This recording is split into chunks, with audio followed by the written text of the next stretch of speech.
Thank you for tuning in to Monalisa Late Night. Grab your glass and let's get started. But before we get there, please go to my website, www.monalisamonroe.com. We've got merchandise, we've got t-shirts, we've got cups, we've got totes, we've got everything you need.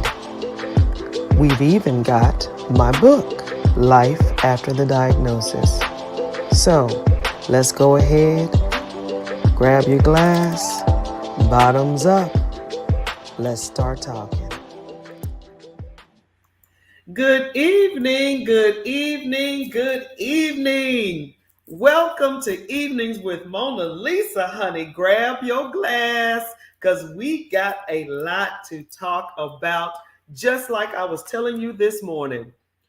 Go to my website, www.monalisamonroe.com. We've got cups, we've got shirts, we've got it all, honey. And when you purchase something, you support the show. Like I was telling you guys this morning, the month of June is all about the fathers. Yes, I know Father's Day is just one day, but you know what? Monalisa Monroe celebrates the guys all month long. And like I said this morning, men during the day, they're at work. So I didn't have any guests during the day. But guess what? We got some guys tonight. Let me introduce you, or better yet, let them introduce themselves. What's going on, Maurice? Thanks for coming on. How are you, sir? I'm good. A little bit tired. Working. I know. Yeah. Y'all work hard for the money. Dun, dun, yeah. Dun. Welcome to the show. Welcome to the show. And we've got our other guest tonight. Hello, Mr. Elijah Cash. This is one of my boys, Maurice. Really? Okay. I love the shirt, PlayStation shirt. I appreciate it. Well, we're gonna give you guys an opportunity to introduce yourselves. Let's go ahead and start with you, Maurice. Who are you, sir? No one special. I'm me. My name's Maurice Gilliard. I work at the Chocolate Martini Bar, /manage and own. So if you guys haven't been, then definitely come out. I'm a proud father of one 7-year-old. And that's pretty much me in a nutshell, I guess. He's so modest. Oh my gosh. Elijah, can you introduce yourself, sir? Before I introduce myself, number one, Mr. Maurice, owner, you are somebody special. I'm telling you. A pat on the back for that. So, owner, father, and supporter. You all of that already in a nutshell. So before I introduce myself. Thank you, sir. So as she kind of brings into that, I am Elijah Cash. This is my beautiful mother on the line here with us as well. I am a husband, a father of 2. I have a 4-year-old and a 1-year-old. They are everything. My family is everything. Everything I do is for them. I currently work in claims as an adjuster, but I'm looking to transition into being a owner myself, as far as getting into the wedding and event industry. So it's a lot of transitions, a lot of moving pieces, but in the midst of me having my children, I was able to accomplish certain goals I set out for myself and getting my master's degree. Pat on my back for that. And now it's just setting out plans and continuous goals in order to reach. So that's me in a nutshell, supporting my family, taking care of my family while also looking to continue to pursue goals set out. Excellent. That's impressive. Awesome sauce. Well, well, this guy by me, this wonderful fella by me, I'm married to him, and he's an awesome stepdad. So baby, you want to introduce yourself? Well, since I'm on the show this evening, good evening, everyone. guess, yes, stepdad, mentor. I have sons all over the world. Yes, he does. He does. Literally have sons all over the world.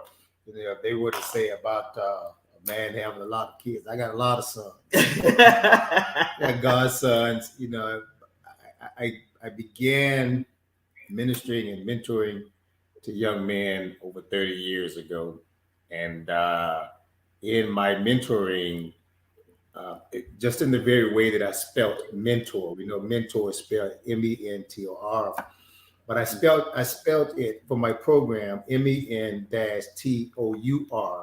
because I wanted the young men to know that as this mentor program, it was a tour, and it was from the time I met them until the time I leave here, that I will be in their lives, God willing, until death do us part. So, by the grace of God, young men, Bermuda, Trinidad, Texas. I'm a mother from abroad. And I have one special son, 9 years old, as well. But just glad to be here amongst other brothers in the realm of fatherhood and just being a man as well as a father to all of those that are or mentor. Just being a man, which is definitely needed in this day and time. Yes. The presence of men is definitely needed in this time. So thank Monalisa for having this show. Yes. And so, in May, we celebrated the ladies, Mother's Day, whoop, whoop. So in June, I wanted to celebrate some awesome dads, and that's the reason why you guys are on here. And the whole month of June, we're going to have awesome men on the show. So we had some questions from the audience that I wanted to, give you guys an opportunity to answer. And of course, we're going to vibe a little bit. And in the evenings, our show is not, timed or anything. So if we last a little long, it's cool. And if we don't last past 30 minutes, it's cool. So we'll just go ahead and get started and feel our way through. Okay. So let's get this party started. Audience member says, how are you feeling about celebrating Father's Day? How y'all feeling about celebrating on Father's Day? And when is Father's Day? Isn't it next week? Yes. Yep. Let me check the exact date. See, that's a day that everybody even have to look back. Yeah, look, everybody got to look at when is Father's Day. Right. Ain't even on the calendar nowhere. The 19th. It is Father's Day. When is Father's Day? The 19th. But how y'all feeling about celebrating? Are y'all even going to celebrate? Actually, it's week after next, isn't it? Yeah, it's the 19th. The first word that comes to my mind is honored, of course. As men, which I'm sure we can all attest to, we rarely take a moment to stop and breathe, or stop and self-reflect, or stop and appreciate ourselves. Right. So to have such a day come upon in which we can stop and breathe and self-reflect and have appreciation for what we try to do as well, to be one half of the total picture of what it is to raise a child, is an honor. Doesn't mean all of us do stop and breathe. Me personally, I'm probably not going to stop. I'll be told to stop by my parents as well, and by a significant other as well. But it is an honor to have a day that does commemorate such, because it's a large toll. The word father is a heavy word. It really is. That's a good point. Elijah, what you think? I like the word honor. I think I would probably lean more towards blessed. Being in a situation where you can look at your seed in their eyes and know that you're doing everything in your power to raise them the right way, raise them to be God's children, raise them by the book as best you can. Having someone that can represent you and be an extension of yourself, far beyond your own years is a blessing. Right. And I believe the good book says, those of many children is a blessed man, right? Mm-hmm. So knowing that my daughter recently coming into the world and being able to experience us for the first time, that's also another blessing I can look back on. Be like, all right, this is my first Father's Day with her. For her to actually understand, like, this my daddy. They might just put a little hand on a piece of paper and say Happy Father's Day, but guess what? That means the world, it's honestly a blessing, because not everybody is either equipped, able, or willing to be in the position of being the father and understanding what it means to raise children. So I'm blessed. That's true. You want to tap in on that? Well, I guess I'm always the one that puts a philosophical spin on to it. But a philosophical spin. The Word of God says, "Give honor to where honor is due." Now, Mother's Day, we have no problem honoring mommies, irrespective of who, what mom is. And I think, in a sense, we men get that. So in case scenarios where say mom and dad are not together, there's some situations, men somewhat get that, but fathers can be dragged through the mud and so on and so forth. But the point I'm getting to is the honor part. That's where I'm getting to, the honor part. Right. You give honor to where honor is due. And I think with men, fathers, it's less of the honor and more of what you do. Right? But at the same token, I think even greater than what we do is our presence. Yeah. Because just think about the present. Using myself, my father. Just his presence in the room was just honorary.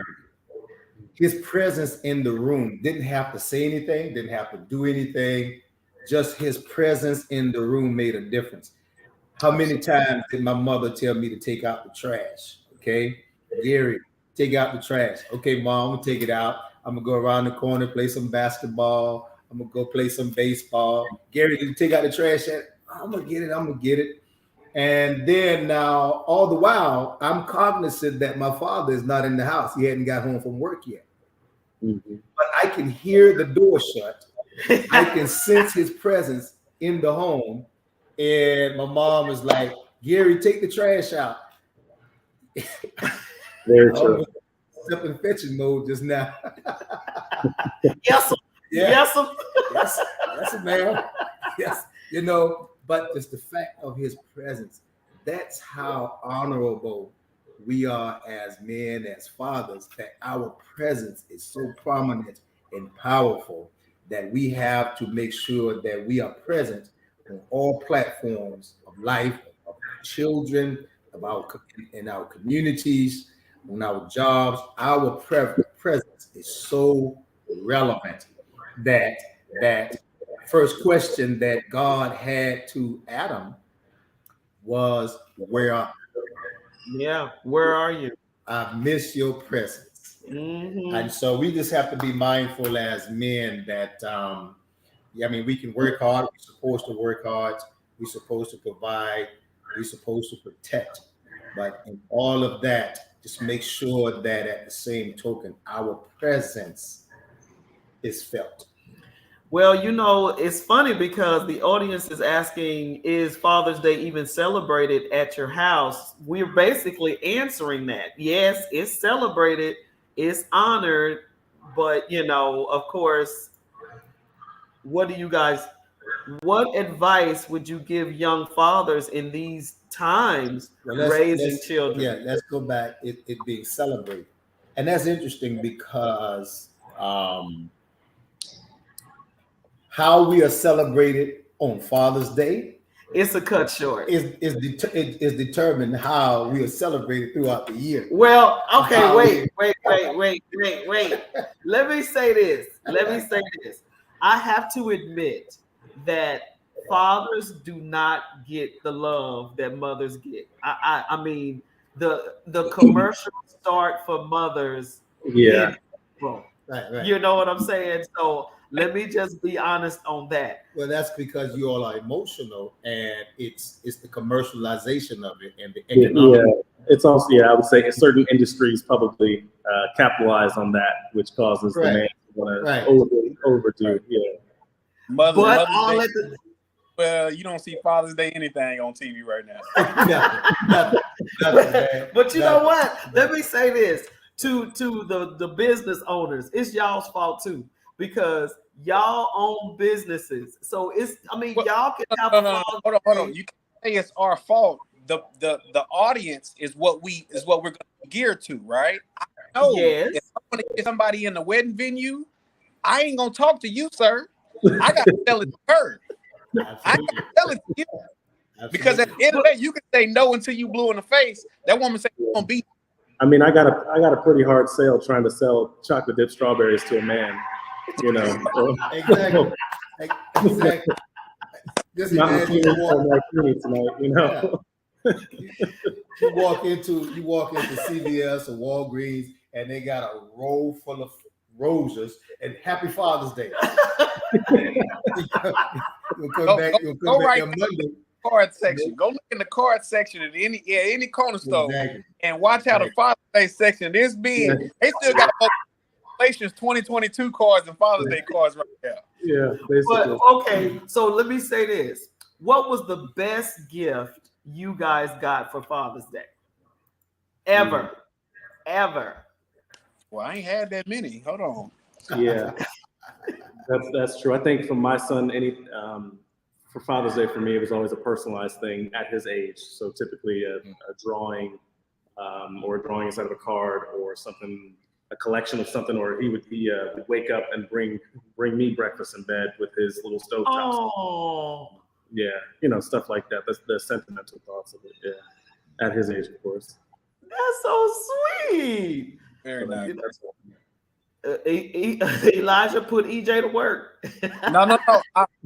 So his I might have been his second. So I think this was probably around the time when he was able to understand it's Father's Day. We need to do something for Daddy. I'm gonna do something, whatever. At his daycare, they had a foot imprint that they paint their foot and put it on something.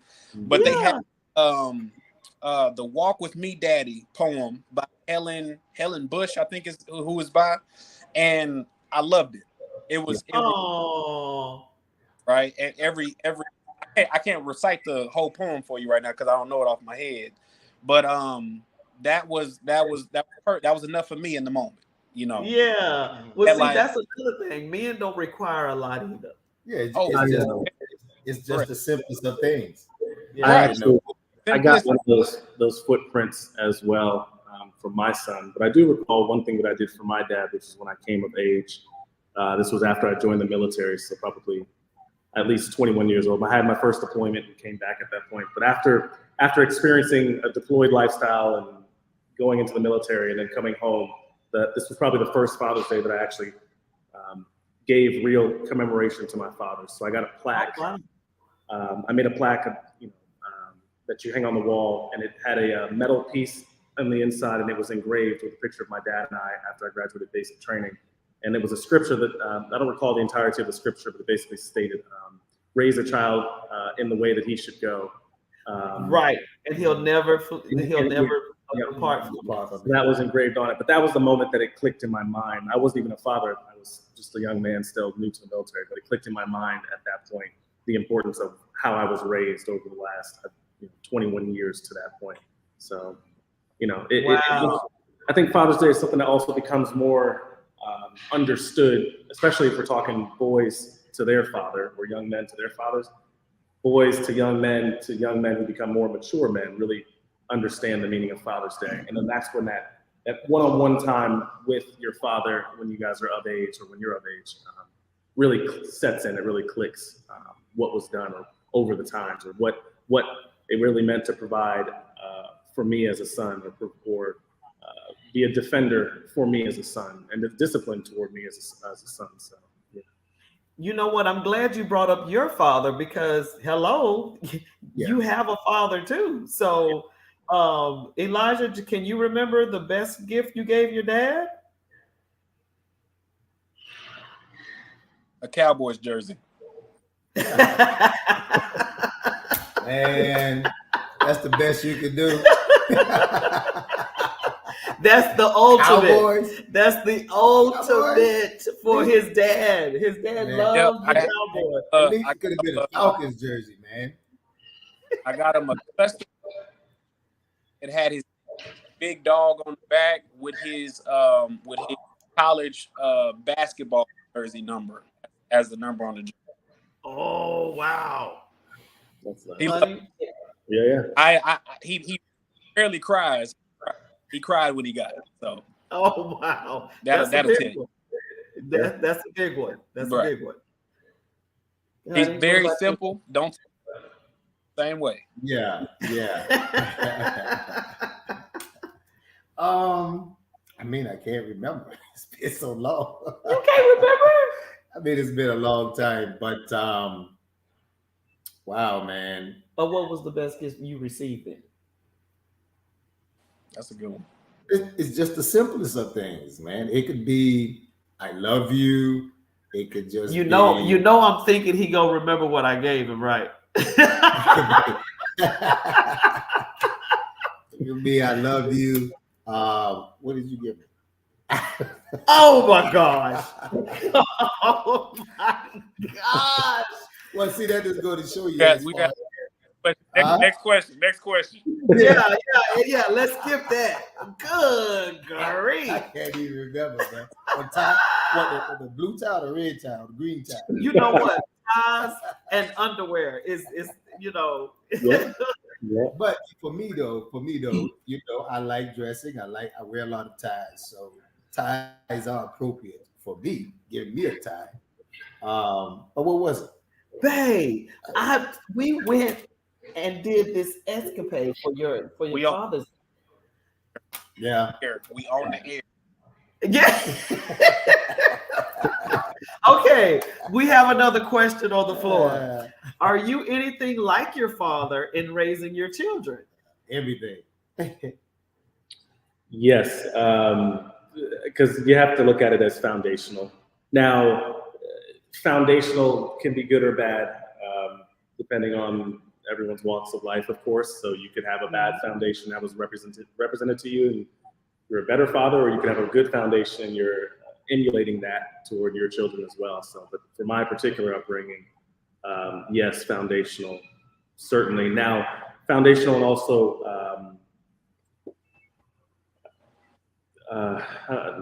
not modernized, but continuing to keep up with the development of time. So, is my discipline structure quite the way that my father's was in 2022? Probably not. You don't beat that tail. I mean, I've emulated things my father's done to me, but now I have a larger repertoire of ways to try to enact discipline. So, but at the end of the day, if all that doesn't work, we still got the foundation, and that's what we go on zero. So, but yes, instrumental. Instrumental. I love it. Elijah, are you anything like? Anything, yes. Mostly, no. Only because, as he mentioned with the foundation, for those who don't know, my mother, who's on here, she pretty much raised me and my brothers all the way until I was about 12 or so. And that's when I kind of transitioned over into my father's house and his guidance and things of that such. So my understanding of how to raise your children came from my mother, right?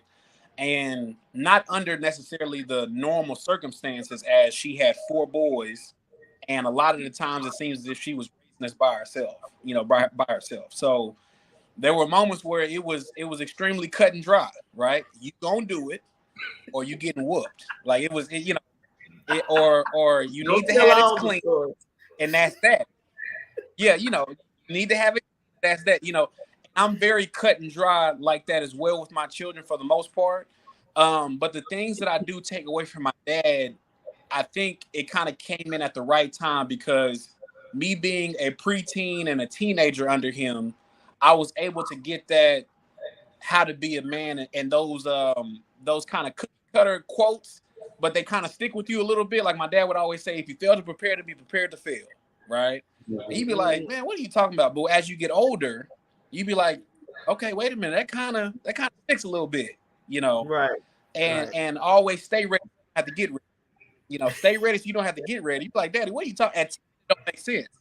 But as you get older, 18 years old, you be like, man, hold on, I wasn't prepared for that. I should have been, you know. And those I take from him, and I infuse it with my foundation from my mother to help raise my kids the right way. I kind of give them a well balanced dose of it all, if you will. Mm-hmm. Mm-hmm. You know, two things. One, what my mother said, and what my brother and I we talk about today. My mother said when she was on her, sick bed and everything, she said the question, her sister asked her a question, she said, I'm ready to leave, go on. And she said, what about the kids? Now we're grown kids. She said, hey, we call my dad Buggy. And she says, Buggy and I, we did our job. Okay. And she had told me, she said that when they married and had kids, that they made a pact. They believed that they both came from good stuff. So they made a pact that we're going to focus on giving our kids our good stuff, and all the other things will be added, and unfortunately we have parentings each generation. We're focusing on giving them what we didn't have, Yes. okay, opposed to what we did have. But my mother and father was like, we had good stuff, so we're going to focus on giving them what we did have, and what we didn't have will come, as a subsequent consequent to that. And so that's what they focus on: instilling values, instilling respect, those things, work ethics, and decency, and those things. Just being a good man, good boy, or at the age or whatever, truly preparing you for where we were going. And that scripture, even myself, it took on a different connotation when I grasped the concept, when I had my school for boys. And you're trying to impart, you're like, why these guys are not getting it? And then one night I went home and I read the scripture that says, train up a child in the way he should go. And when he is old, he will not depart. Mm-hmm. So it became more so of me preparing them for where they were going next in their life, even if it was the next day. Right. So I began to focus on talking to them. They were adolescents. I began talking to them the things that a teenager was going to face as a young man, a young teen, an older teen, a young 20. So as they started filtering into those different stages in life, they would call me and say like, hey, Monroe, man, Mr. Monroe, the very thing that you said, I'm faced with, and the amazing thing is I knew how to answer and respond to it. So that was critical to be able to grasp that. And then with my brother, we talk about, and I put it in context as the best parental book. Now, this is given all things equal. I was blessed and fortunate to have both of my parents in the home, great parents, both playing significant roles. So given all things equal to that, I've said that the best parental book is a good memory of how you were raised.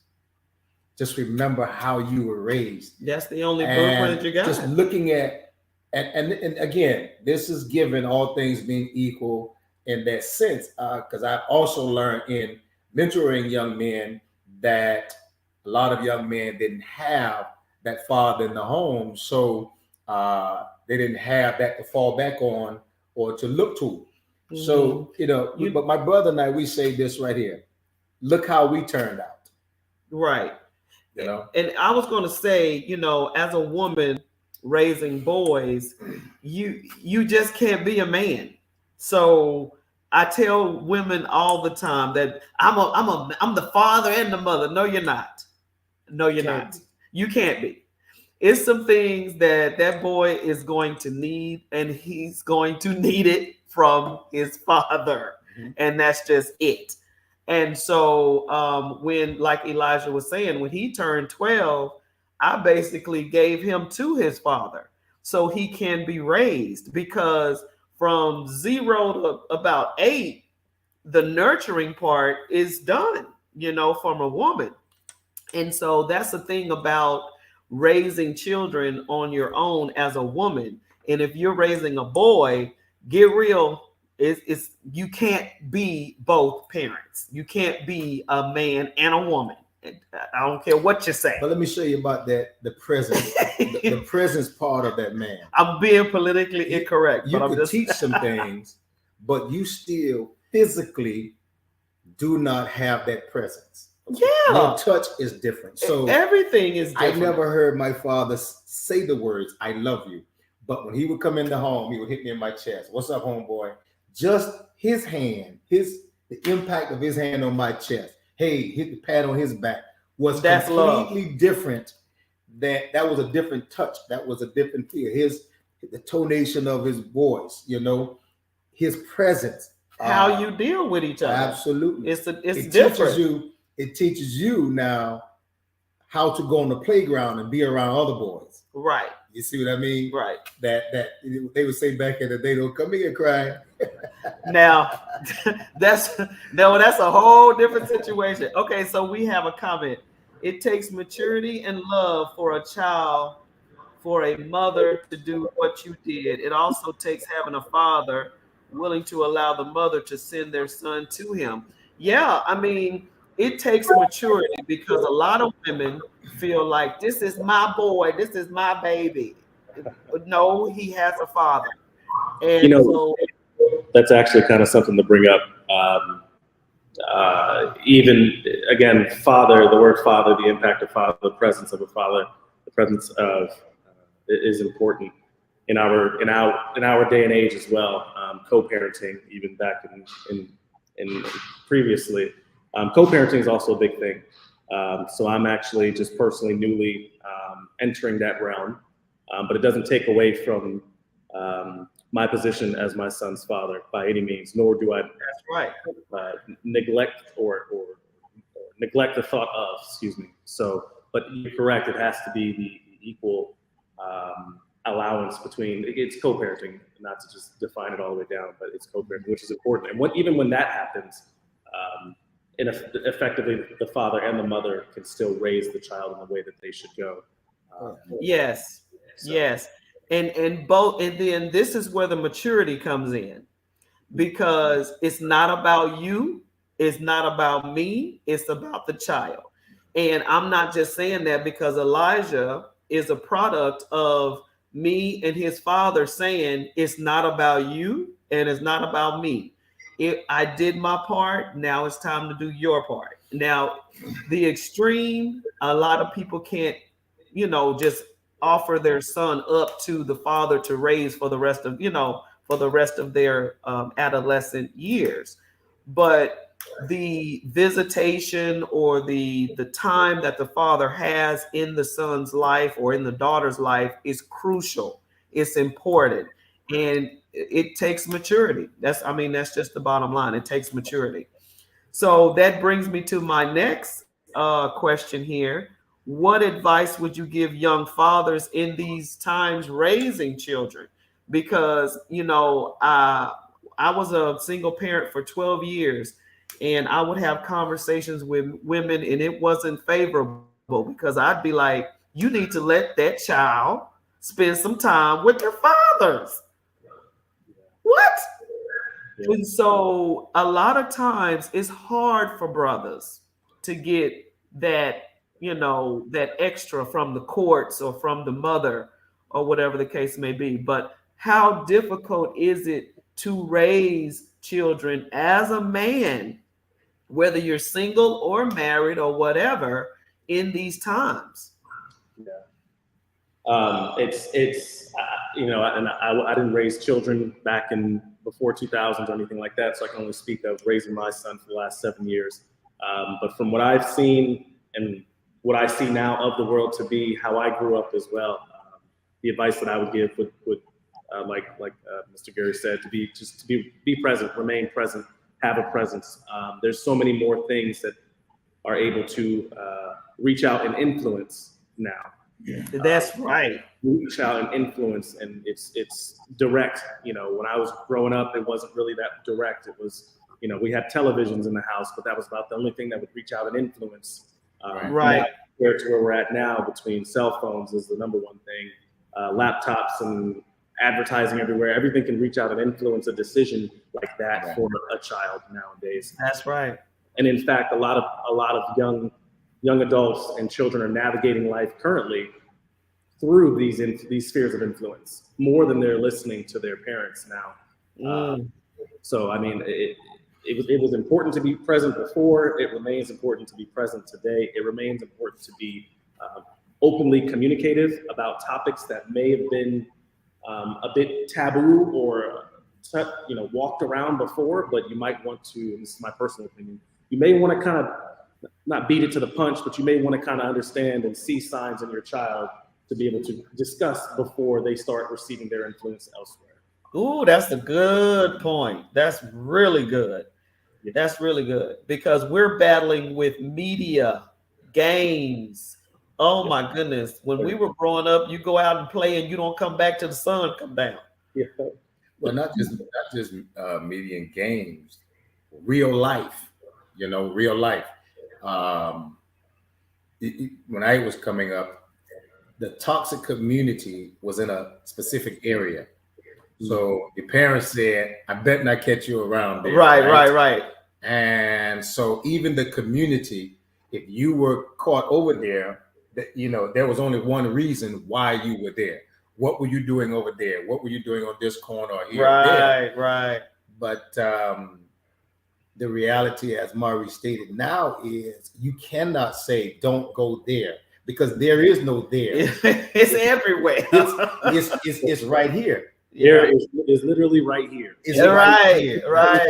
Community next to the child. Yeah, exactly. Yeah, the toxicity of life and the environments thereof is right there before them, so they can be familiar, not just learn about it, but be engaged in it through the forms and platforms of media. So you have to be present. Yeah, to explain, to talk, to well, just not explain, to talk, to talk, but you got to be a deflector. Yeah, you that gotta too. Be a protector. That too. That too. Just like our parents, as a deflector, kept us away from those things. Parents today, you got to keep those things. Try to keep those things as much as possible from getting into your kids' environment. Toxicity from getting into them. Right. As much as possible. That's true. That's true. Elijah, you're quiet.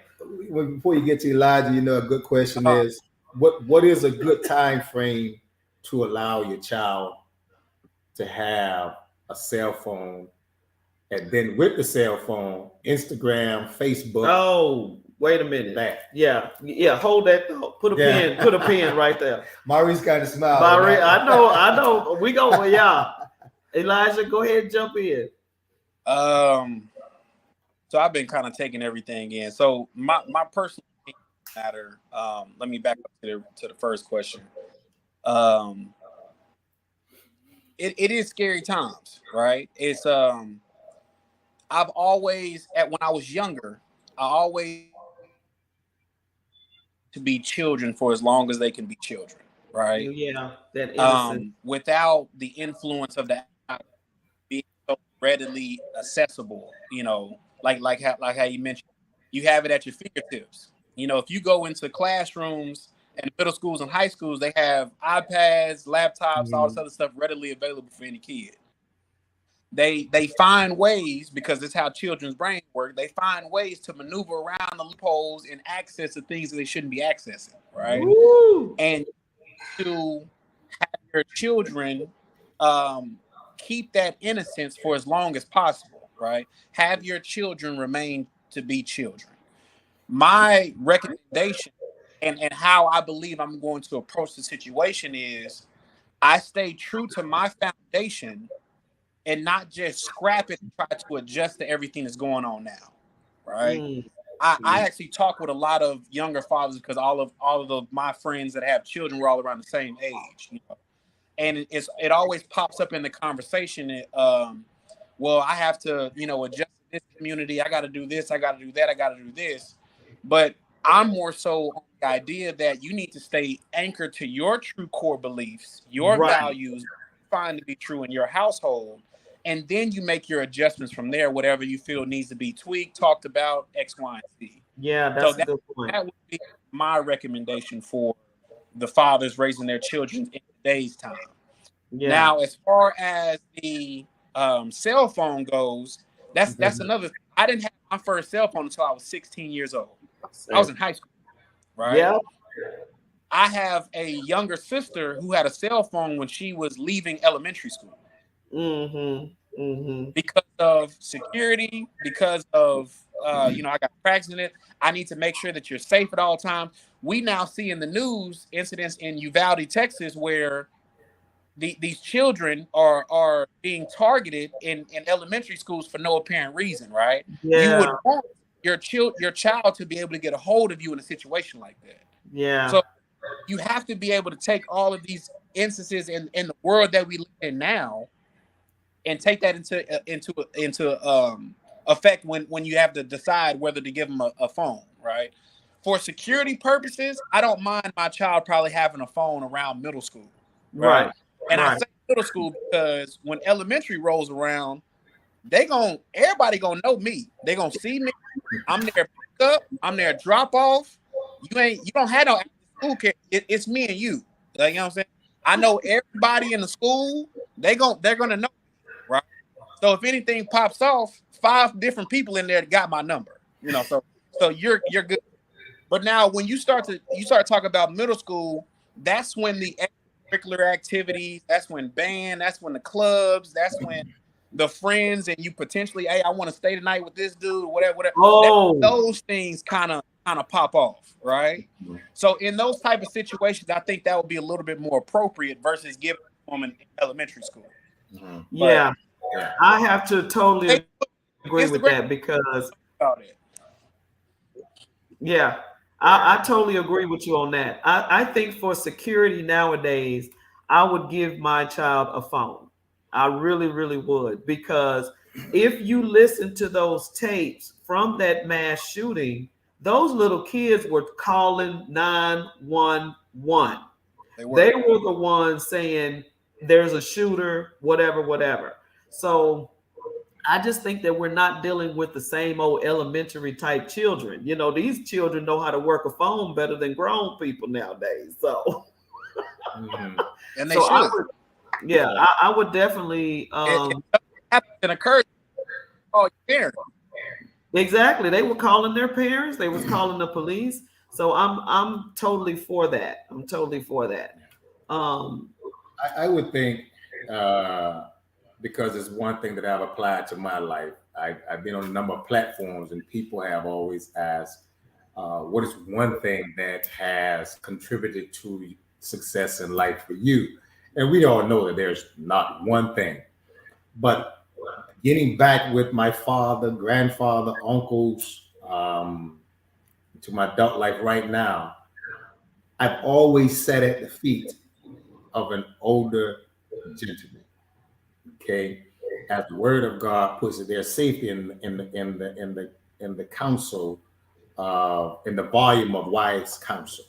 Okay, so there was always an older gentleman that I intentionally picked out to learn something, to hear something, because I'm 55. I've never been 55 and married before. I've never been 60 and married before. I've never been 60 or whatever and dealing with the issues of life at that juxtaposition in life as a man. So for me, I've always, at every phase and stage of life, getting with my father, realizing at the role that he played, that whether it was a pastor, and even today, we were just talking about this just the other day, about constantly refining yourself and growing yourself into every environment that I go in. I go into an environment and I'll look for that gentleman that I I can look at something and say, I want to enhance something about myself. And so that wise counsel, have a brother, an older gentleman To talk. that you can talk with Yeah. and get wise, sound advice from. And don't allow the world to create a narrative that nobody can't talk to you, right? Because even a drunk lying on the street got a word can give you wise advice, even if he say to you, son, don't drink. He can give you wise advice because of all the things you've learned in college, of all the things you've learned in a textbook. It can't teach you like life can teach you. That's true. And a gentleman, a man, and I don't like calling people bums or whatever, in that respect, but a guy, transit guy on the street, he has life experience under him. He may be able to give you some advice. So always be open to advice and the advice of life from an older gentleman who's been that way in that path. And then as it relates directly to your children, the word speaks of discipline promptly. And I'm not just talking about corporal punishment, but I'm saying that when you become a deflector and protector, address it the moment you see it. You have to address it, just like my granddaddy would say, what? The first time somebody show you who they are, a person show you who they are the first time they show you. Now, we believe that in life. We believe that when it comes to engaging and meeting with people, that a person show you who they are the first time they show you. Well, understand that to be true with your children. And the first time you see it, you better believe it. The first notion that comes to your mind, you better believe it and entertain it, One thing I know for sure, two things for certain. Children by the age of 2 know right, wrong, yes, no. With the video of Elijah's son. Yeah. Right? My son, little EJ, I'm telling you. They said, EJ, do not eat the candy. Do not eat the candy. I'll be right back. EJ ate that candy, came back. Did you eat the candy? No. Yes. So children know early. And let me say this too. And for parents, get rid of the notion that your child would not lie. I know my child. He wouldn't lie to me. Your child is, in fact, you're going to be the first person that your child lies to, right? You're going to be the first person that your child lies to. Just know that. And then 2, they're going to continue to lie to you. And it's because of 2 reasons. It's not because they're bad or evil, but it's for 2 reasons. 1, they don't want to be disciplined, right? And then 2, no child wants to feel that their parents is upset with them or don't love them. True. Okay. So they're going to lie for those 2 reasons. Hold on. Okay, let me read this comment and then I will say a little something on that right there. Yes, this is a totally different time we live in. I worry about my grandson. That's one of the comments. I understand worrying about your children. That's real. Now, let me get to the conversation of lying. Okay. Children are going to tell lies. I get that part. But let me say this. We have an opportunity for your child to have a safe space. Okay. When I say that, I mean this because at 5 years old, I looked at my boys. I had 4 boys, and I told them. See, that's just new age parenting. No. We didn't have no safe space. No, hold on, because I got a witness right on the screen. When they were 5 years old, I said, if you tell me the truth, I will believe you totally. But if you lie to me, I will not believe nothing you say from here on out. I'm going to question you. But if you tell me the truth the first time, I'm going to believe you. Now, when my children would get in trouble, the teacher would be like, they did this, they did that. I look at my boys and I would say, did you do that?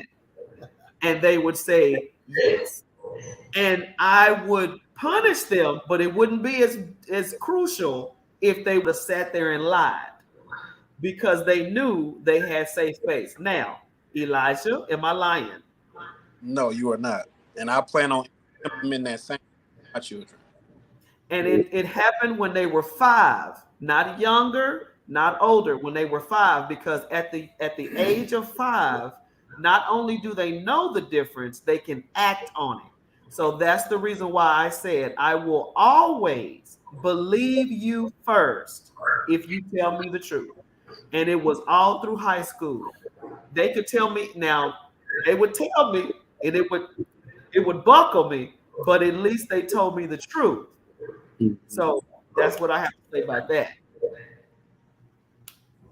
That's a seed for you. I hope it works. I hope it works for you, Elijah. What was that? No, go ahead. No, I was going to say the other of it, and you have to make story. All had already God. My mother at the age of 5, right? Gary made his comment. I do believe I'm 100%. Children will lie, right? With my son now, my son knows how to tell the truth and tell a lie right now. But I'll pull him aside and I'll look at him in the face and say, "Are you lying?" But he gonna say yes, and it's the truth. The reason why is one, the fear of God, and two is because of the safe space, right? If your will lie to you if you allow that, right? Your children will take advantage of you being a friend before you being because it's easy to lie to your friends. That's second nature. Lie to your friends all the time. But with your parents, if you establish that boundary, establish that relationship in the beginning, you cut it off. And I'm a witness to it. Because with my mama, I knew I was gonna get a whoop. She called up there, found out for real that I was lying about something. Oh, it was gonna be 10 times worse. So let me go ahead and tell the truth now, and then we do right moving forward. You know what I'm saying? So I'll add that. Well, I'm glad it worked for you, man, because I wasn't about to tell my daddy the truth. See that? Lying early. Man. Look, and listen, you, particularly the one where an adult in the community, the lady down the street, Miss Helen, told me to do something and I didn't do it. So she told my dad. My dad said, did Miss Helen tell you to do something and you didn't do it? I said, no. I couldn't. But we go end. Look, we go end on this note right here. I'm gonna let you guys go. This is the last question that I have from the audience. It says, "What advice would you give young fathers in these days?" Yeah, we had that. We had that one. Yeah. Oh, here it is. No. Had that one. Oh, okay. Well, that was it. We answered all of them. Awesome. Thank you, guys. What did he say? Some remarks. You gotta get some closing remarks. Yeah. Yes. So don't have to run your show, mama. Come on now. Closing remarks for fathers out there, whether they're young fathers, middle, or old. What advice would you give fathers out there right now? Let's start with my man Maurice. Yes. Well, first off, thank you for having me on the show, of course. So, and I apologize for the late text messages because I just finished up some stuff and then jumped on. So, but thank you for having me. Thank you for allowing me a platform to speak with you. Certainly an honor. Certainly appreciate it. If I were to give anything as a final thought of what I would tell other fathers, peers of mine, or seniors or younger, I would say from what I'm learning and what I've learned from my little walk so far is continue to try. Effort is everything. The moment you give up is a moment that you allowed yourself to do so. You're not forced to stop being a father. Now you can probably father from a distance. Definition of what a father is to each of us may change a little bit, but as long as you have that cognitive thought and you are connected spiritually, which has another conversation, with the intent to be a father, continuing to try is what I always say, because the moment you go absent on trying, regardless of the uphill battles that may be there, is a moment that you've given up on your child. So continue to try. That's good. That's awesome. Thank you so much. That's awesome. Elijah, closing, sir. Thank you, Will, for having me. You know, every time it's a blast. But in closing, I think the main thing that I can definitely say carried me thus far in being a father, being a husband, and being here is keeping God first. My relationship with Christ has grown over my fatherhood. So it's almost just correlating with one another. It's getting easier as I'm getting closer to him, you know. And obviously there's the times change, the world changes, the events keep occurring. But the one thing that doesn't change is my relationship with him, right? So when I said earlier to hold an anchor to your foundation, that's the anchor. You know what I'm saying? Having your heavenly father guide you through you being a physical father for children makes it 10. So that's what closing remarks advice, fathers. Awesome. Gary, any closing remarks? Well, my dad used to say, when you decide to be a man in your house, it's gonna be a lonely place. Okay, that word is so true that, and it's not. It has. I know we understand it in the context of that it's best for a man to dwell in the corner of a rooftop and then in the White House with a contentious woman. It doesn't even have to be contentious, right? But when you have to make those tough decisions that are not based on feelings, emotions, or anything like that, where and putting it in real life context, where is my kid going to get these shoes or the latest game or go on this trip, or we're going to keep these lights on? You see what I mean? So you have to make that critical decision. And typically children by default are going to innately, love their mothers. Okay. So when you make those critical decisions, everybody's in the house on the other, that's mad at you. And then you're over here. But in that, my father would say, but you cannot be afraid to be a man. When you decide to be one in your home, it's going to be a lonely place at times, but you cannot be afraid to be a man. And to what Elijah stated about having Christ in your life, and what I've learned is that applies to all aspects of life, is the more that you are under control, the more that you have things in control. Okay, so that, and in fact, even as it relates to a wife, a girlfriend, a spouse, or whomever, in that respect or regard. And I always share to men as far as she won't follow me, or she won't leave me, or whatever. And I said, well, does your wife know that you love God more than you love her? Ooh. So that's a question to ask, because see, that's a whole nother. Yeah. Uh, even with your children, they know that you Woo! love. And why I say it begins with the wife, girlfriend, or whomever, because that actually substantiates and validates how much you love her. Because if this man loves God this much, he's committed to God this much, I know he's going to be committed to me. But that goes back to Right. being under control and then having things in your house under, in control.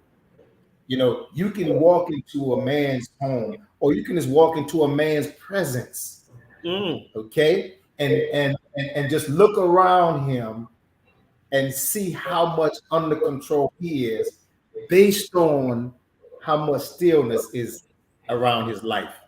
You That's see? good, baby, because it's said that the woman sets the tone for the house. That's not true. The woman's countenance comes from the man that loves her. So She can set the tone, but he prepares the atmosphere. uh, Okay, he always got something he good to say. prepares the atmosphere. Oh, So, uh I said, come What'd you on, say? Socrates. I hear you. But yeah, I Come on. mean, Lady, all of them, but man. it's a lot of times, a woman is nowadays that word submission is like cussing a woman out. And Man. I tell women all the time, submission is glorious because you have to understand the submission is not to the man, it's to the God in the man. So if you're not in submission to Christ, then yeah, ain't nobody gonna be what the My God. Hold on. Now, I pledge a question because I've actually conversation this conversation, this question brought up times, right? So there's been a noticeable trend in African American males tending to go to other races for sanctuary and all these things, submission, right? Now, it has been said that it's the fault of the fathers that are raising these women because we're raising them to say never submit to man, right? Now, Ooh. I want to throw this out there for whoever may be on the airway listening to this. Okay, you have to understand that this is why it's important. Number one, to know God, to know His Word, and to know what the Bible speaks. Right? We should not be steering our children the wrong way. We should be telling our kids, "Don't you ever submit to no man. Ain't no man good enough for you. You the best thing to ever walk this earth." Let's calm it down for a second because that's not what it says. That's not how the good book is preaching it. The man is the head of the household. The woman comes from the rib. Last time I checked, right? That's And then she true. was called a woman, right? Because she came from man, right? So we be able to understand women for the women that we're trying to grow. We need to understand what it takes for them to get to that point as well, right? Stop your children wrong information, telling them that they better than everybody under the sun and they too good for everybody, because then they start to build that egotistical mindset, thinking that I can't submit. I can't be with someone of your stature. You don't make enough money. You don't have a nice enough car. You don't have a nice enough house. You need to be raising your kids the right way in order for them to get to that point to what you want to see at the end. That's all I'm gonna say on that. Go I ahead. can I can definitely appreciate that. And dealing with, like you were saying, when you tell a little girl all her life that she's wonderful and she's great, there is a line between confidence and arrogance. Right. Women have to know that they're beautiful, yes. Women have to know that they're desirable, yes.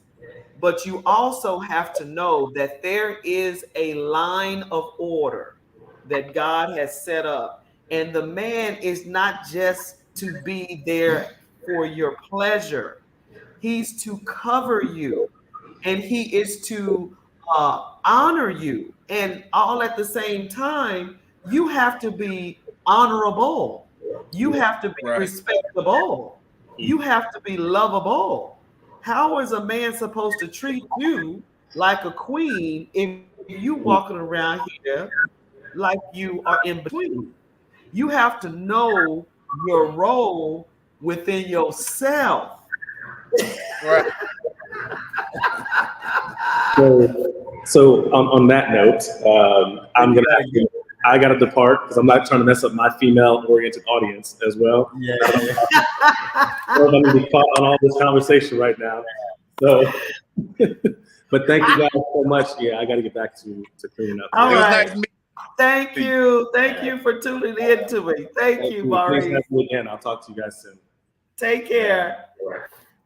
But I'll say to what you were saying, Elijah, that people, I walk with a sense of confidence. I walk with people that said, "Man, you have a commanding presence, and you have a degree of confidence to the point where people can misinterpret it as this dude think he is or whatever." Right. But it actually comes from a humbling position. Right. And that is, of course, I had a bow massive of a mindset of a father, but he would always say to me, and put it in my Geechee, you ain't better than nobody. He says, nobody's better than you, but you ain't better than nobody. God made all of us great and equal. Love it. So when I understood that, it allowed me then to just walk with a degree of confidence, because guess what? You're not better than me. I'm not better than you. We are just two people in the room together. Right. You see, so I'm not afraid or intimidated by, and your presence. Right. I was never the biggest guy in sports, the fastest guy, but I was never afraid, in Right. that respect. Just in the physical sense of being, coming up in my time, stayed in fights, look for a fight, but it came from the fact that I was always, as I am even more so now, with on top of that physical presence, knowledge, as you allude to, you're not putting knowledge on top of what your father has given you. So now you walk with an even more commanding presence and just confidence and just who you are in life, what God has created you, who God has created you. So, so that's a good thing. I try to share with people that you're no better than anyone, and no one is better than you. That's Right. good. Yeah. That's good. Well, we're going to end on that note.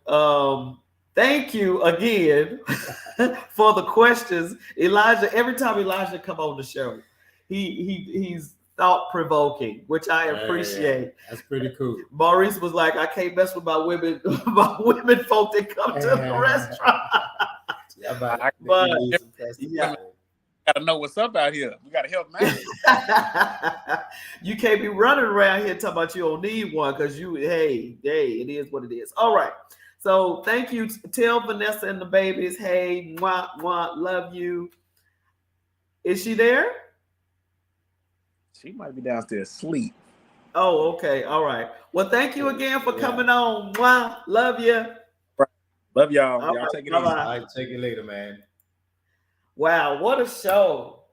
I want to thank Maurice. I want to thank Elijah, my son, for coming on the Father's Day edition, or the Father's Month edition of the Evenings with Monalisa Monroe. I want to thank my hubby for always coming on, supporting me and loving on me. And wait a minute, did I say that? I meant supporting me and supporting the show. Y'all almost got a reaction out of me just now. Start to do something. But her son was just on the show. I said, let me maintain myself. But I got another comment that I wanted to thank y'all. Thank you, Derek. Thank you, Sylvia. Who else tuned in? Thank you, Annette. Thank you. Sylvia, a woman can only know this through Jesus Christ. The Eve syndrome runs strong in us, and Holy Spirit can do it. Yes, he can. I'm a witness. I was strong-minded and all that good stuff. And now I have came into my roof and I am good to go. Hallelujah. I started acting fool just now. See, it came in. You got to put Don't be See, you can't be showing people that kind of stuff. It's domestic violence. Are you right? Everybody can't play like that. So, okay, thank y'all for tuning in to Evenings with Monalisa. I love you guys. Thank you. Holla at your girl. Wait a minute before I go. I want you guys to go to my website, www.monalisamonroe.com. Purchase the book, purchase the merchandise. When you do, you support the show. Bye-bye.